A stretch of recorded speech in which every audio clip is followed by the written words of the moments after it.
আসসালামু আলাইকুম। আমি শওকত আকবর। মোটিভেশনাল সাউন্ডে সবাইকে স্বাগত। এই পৃথিবীতে জ্ঞানী হতে চাওয়ার ইচ্ছে অনেকেরই থাকে, কিন্তু সত্যিকারে জ্ঞানী হওয়ার সাহস থাকে অল্প কয়েকজনের মধ্যে। কারণ জ্ঞান অর্জন করা যত কঠিন, তার চেয়েও কঠিন হলো নিজেকে জ্ঞানী জেনেও নম্র থাকা।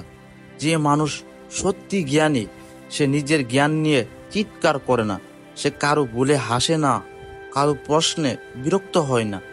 সে জানে প্রকৃত শিক্ষা কাউকে ছোট করে নয়, বরং বোঝে যে সবাই শেখার পথেই আছে। আজকাল দেখা যায় অল্প কিছু জানলেই মানুষ নিজেকে সবার উপর ভাবতে শুরু করে। তারা ভুলে যায় জ্ঞান যদি অহংকারে রূপ নেয় তাহলে তা ধ্বংস ডেকে আনে।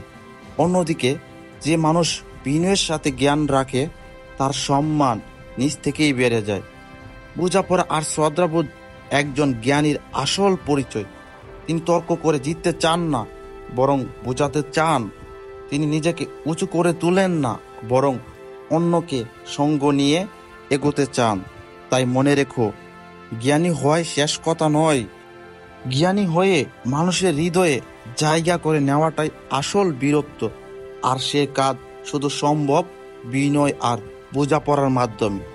অহংকার মানুষকে বড় করে না, বরং ধ্বংস করে। কিন্তু বিনয় বিনয় মানুষকে আকাশের মতো উঁচুতে তোলে। আর সেই আকাশের নিচে সবাই মাথা নত করে শ্রদ্ধা জানায়।